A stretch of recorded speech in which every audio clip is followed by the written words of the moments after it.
Hi everyone, thanks for being with me today. It is Monday, May 18th, and I'm Mike Petrancic, Director of Music at Orchard Park Presbyterian Church. Um, Today is kind of cloudy and gloomy and rainy and kind of bleh, and I guess that's actually kind of fitting for the topic that we need to talk about today, which is also kind of cloudy and gloomy and bleh, but we do have to talk about it anyway, and that is the effects of COVID-19 on our ability to worship together and what that's going to do and how that's going to change our worship together, at least for the time that we don't have any real solutions for dealing with COVID-19 right now, as far as a cure and a way to absolutely keep from spreading the disease to one another. In a couple of weeks, on May 31st, we will have our first worship service together, and it is going to look very, very different. We do have markers in place that show 6 feet from one place to another, so we know that we are far enough apart from one another. We will all be wearing masks in worship. That will be required. I believe the hymnals and the Bibles will be removed from the pews so that there will not be any risk of contamination. And the biggest change that you're going to notice is that there will not be any singing. And that may be a bit of a shock to you. It may not. There are articles floating around the internet and on Facebook and so forth about the fact that the act of singing can be dangerous at this time because of the way we know the virus spreads. Underneath this YouTube video that you're watching right now, in the window or below the window where you're watching this YouTube video, there is a description about what this video is. And in that description, I put a link to an article that was put out on May 5th by, and I'm reading from a cue card here so I don't mess up any of the titles, but there was an article that was put out by the National Association of Teachers of Singing, the American Choral Directors Association, Chorus America, Barbershop Harmony Society, and the Performing Arts Medical Association. In that article, they talk about the extensive study that was done by an expert panel that was put together by these various organizations, and to discuss whether or not it is safe or how it might be safe to sing together. Now, they were mainly referring to symphonic choruses, professional choral organizations, but it actually also goes down to, not goes down to, but it also refers to church choirs and congregational singing and any group of people gathered together to sing.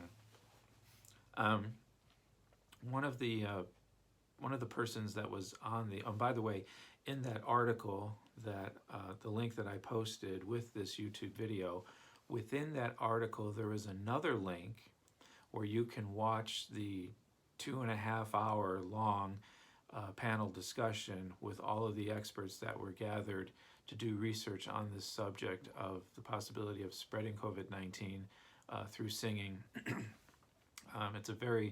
It's a long and very resource intensive discussion, but if you really want to get into it and want to hear all of the things that were taken into consideration, I do recommend watching that video. It is a little bit long. The first speaker speaks for about 40 minutes, but it is worth watching if you really want to grasp this concept of what's going on when we sing and what happens, what could potentially happen if we gather together and sing. Now, one of the people who, one of the experts that was on the panel was Dr. Lucinda Halsted, and she is the president of the Performing Arts Medical Association and the medical director for the Department of Otolaryngology at the University of South Carolina. And her conclusion was, and this was the conclusion that really kind of sent shockwaves throughout the singing world and the choral directing world. Her conclusion was that basically there is no safe way to sing together or rehearse together until there is a COVID-19 vaccine and a 95% effective treatment in place. So with that conclusion, they also listed three big points that are challenges for singing together and being together and singing. The first being that there is no, and I'm reading some of this from their article that was put out, and you can go into more, you can read in more detail, but the highlights basically are, number one, that there's no spacing solution for singing groups that would eliminate risk, meaning there's no way for us to have people far enough apart from one another in a choir and to be able to sing together. For a choir of 40 or 50 people, I mean, we would need the size of our parking lot here at Orchard Park to have enough spacing to get people far enough apart to be safe from potentially spreading the virus to one another if we should be carrying it ourselves. Because at the micron level, the disease, the virus droplets, can actually travel as far as 16 feet if one should cough or sneeze or in the act of singing.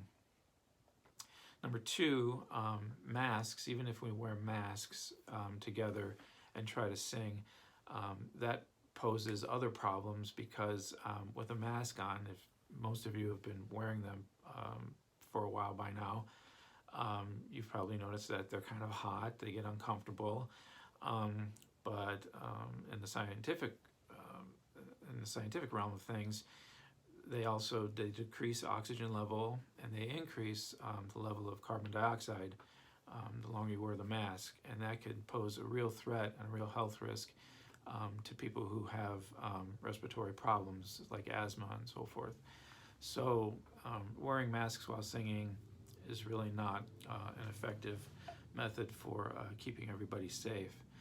Also, as part of the study, there was some scientific research done with a group of people who were carrying just the regular influenza virus that many of us get in the wintertime, and a group of folks who had the virus were placed in a room, and they had a mask on, and all they had to do was sit in that room for half an hour and recite the alphabet 3 times with a mask on.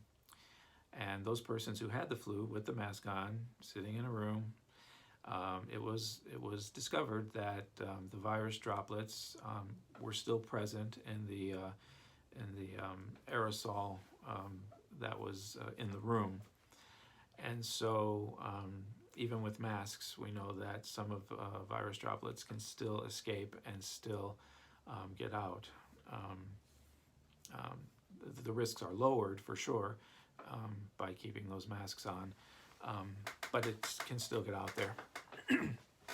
So, and then number 3, the third problem we have is that the current standard for testing COVID-19, unless it's changed in the last week or so, the current standard of testing still has a 3 to 5% false negative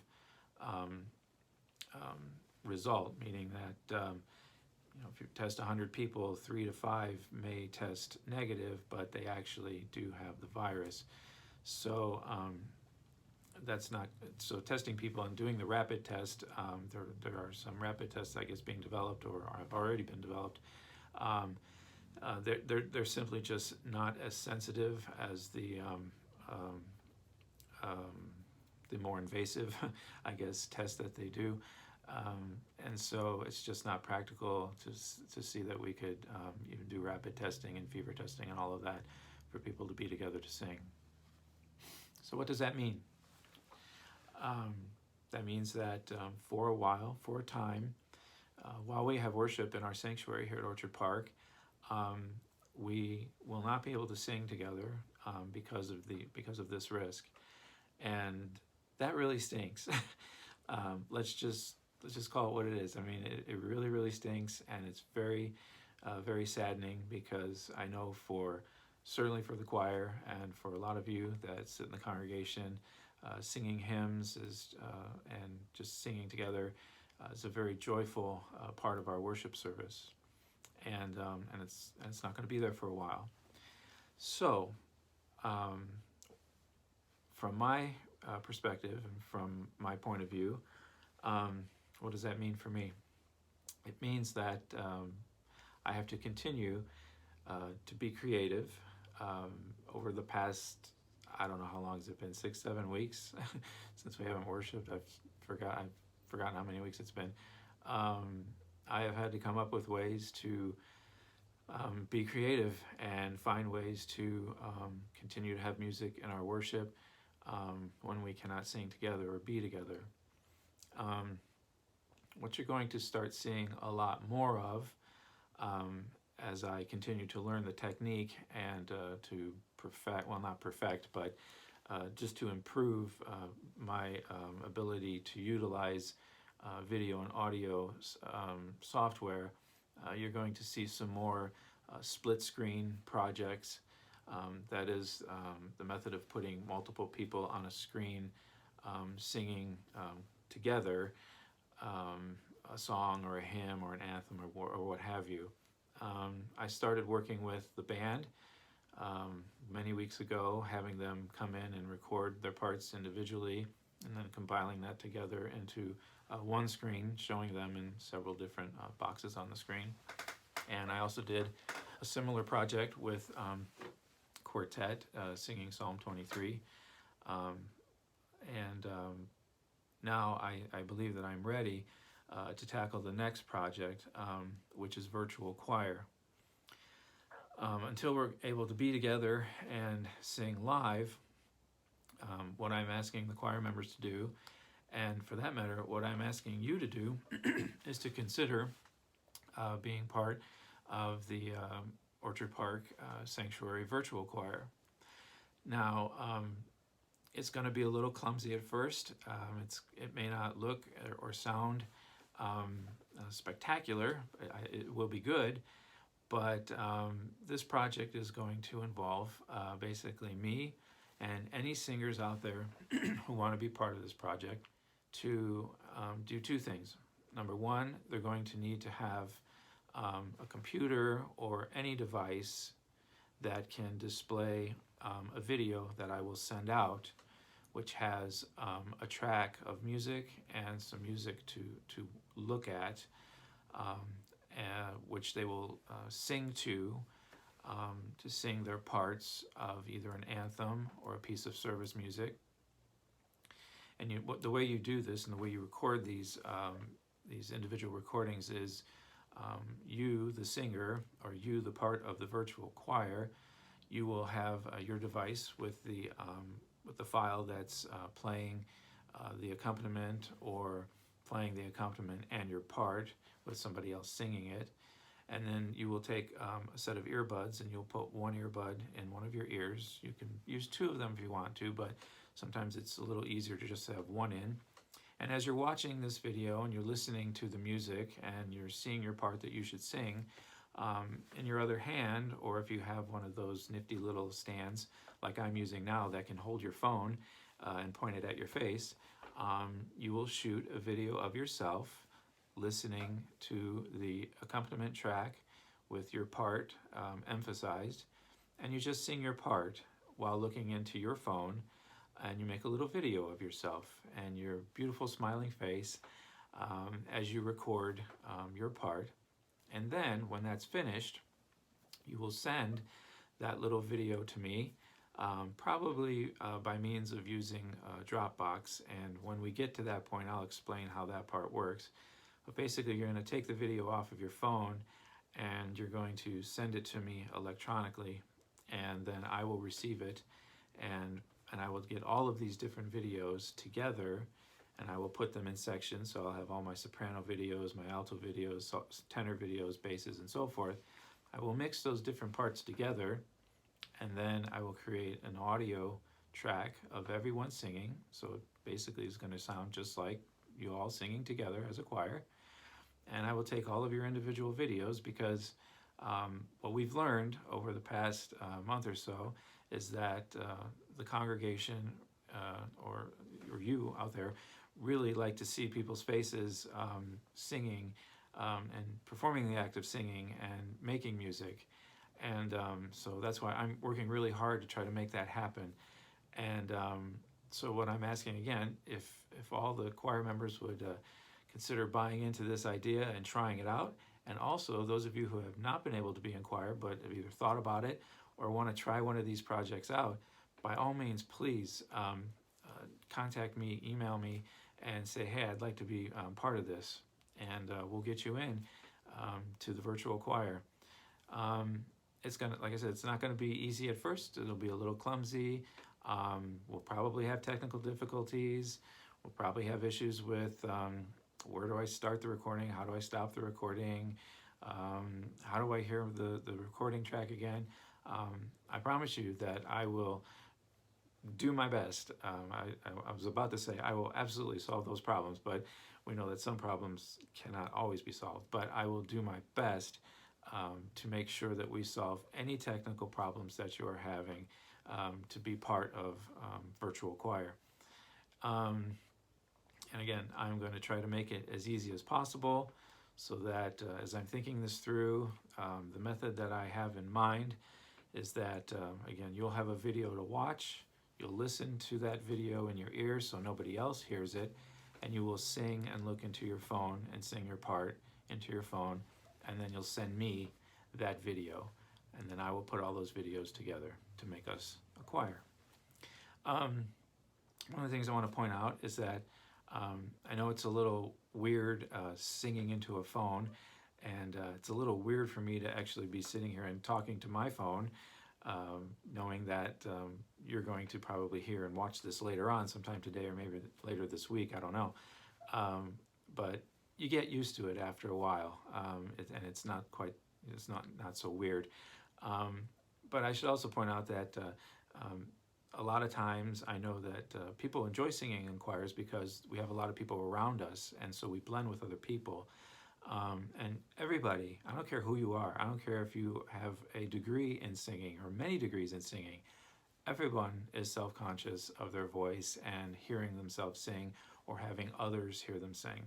So what I want you to understand is that these videos that you send in, no one is going to hear those individual videos except for me, who is going to mix all this together and blend it together so that your voice and the other singers all sound nicely blended together.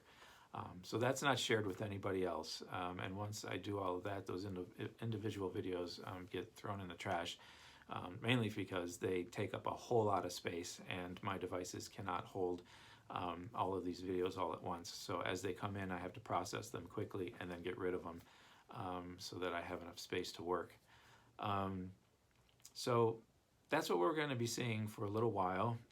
So in that first worship service together on the 31st in a couple of weeks, let's talk about what there still will be. And I'll just make this point brief. We still will have music in worship. There are many things that we can do instrumentally. Obviously, you're going to hear the organ play. I will probably play the organ for the prelude. I will probably play the piano accompanying another instrument for preludes and special musical offerings. We will see and hear videos or hybrid videos, meaning a video of someone singing while I am playing live. There are all sorts of things that we can do to still have music and worship, and that's not going to go away. But the way that we do it, unfortunately, for a time, is going to be quite different. And I'm just going to ask that you just be patient, keep an open mind, and just enjoy the fact that we'll be able to be together even if we're slightly far apart, 6 feet or more, in our sanctuary, and walking in and going out. But we're making progress, right? I mean, we're making progress. And we're just going to have to see how it goes. And this is such a fluid and constantly changing situation. You just have to realize it's not always going to be this way, but also realize that along the way things are going to have to change. Things may need to be adjusted, and we will do those things as we have to. So thanks for tuning in today. God bless you. Stay healthy, and have a good rest of the week.